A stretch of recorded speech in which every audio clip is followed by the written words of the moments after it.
Hi, I'm Kirk Freeman with learningthebasics.info. Today we're using the ASSE one-hose test procedure to certify this DC backflow preventer. The first thing we do when we arrive at the job site is inform management that they will be without water for the duration of the test. Second, we identify that this is the device that we're assigned to certify, using a serial number, the maker of the device, and the model of the device. Third, we do a visual inspection of the device for any leaks, cracks, missing parts. Then we determine if this assembly is ready to be tested. It has 2 approved shutoff valves. The test cocks 1, 2, 3, and 4 have installed the proper test gauge adapters. If your device you are certifying does not have these adapters, you will have to install them to use your gauge. This one looks like it's set up for testing, so let's get started with the test. First thing we do is we flush our test cocks, starting with test cock 4. Open, flush. This one we'll leave trickle. Test cock 3. Open, flush, fully close. Test cock 2. Open, flush, fully close. Test cock 1. Open, flush, fully close. We go back to test cock 4 and fully close it. Now we're ready to attach our test gauge. Sure, our high bleed valve is open. Go to test cock 2. Open to a trickle. Attach our high test hose. The gauge starts going up and bleeding out the air. You don't want any air in your gauge, give you a false reading. You do not want your gauge to slam. That could damage your gauge. So we slowly bring the gauge to 15, and then we fully open up test cock 2. With a good steady string, no air, we close our high bleed valve.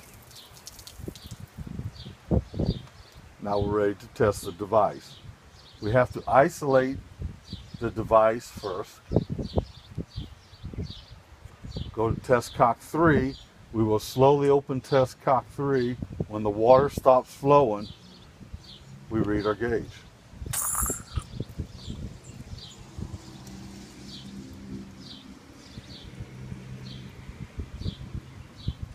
Fully open test cock before you take your reading.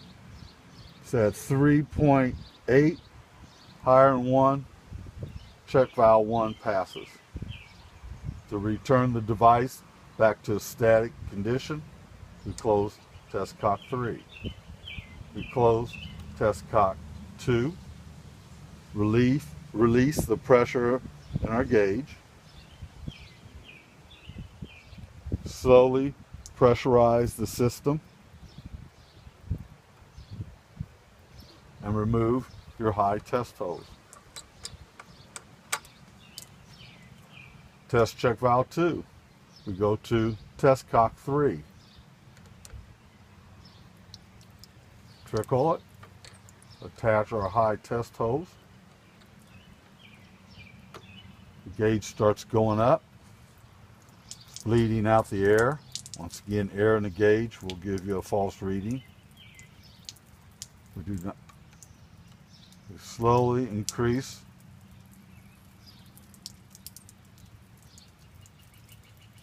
until we're at 15. Then we fully open test cock 3, getting a good solid string with no air. We close our high bleed valve. Again, we isolate this device for testing. Go to test cock 4. Slowly open it. When the water stops flowing, read our gauge.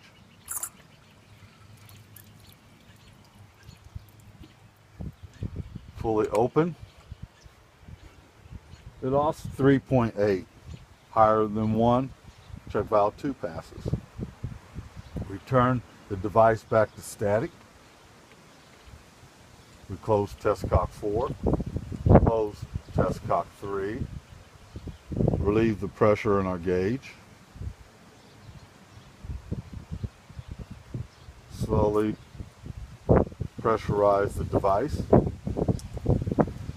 And then when we go to return service, we slowly pressurize customer system. When it is fully pressurized, we open the valve all the way. Remove our high test hose. Our paperwork would show check valve 1 passes, check valve 2 passes.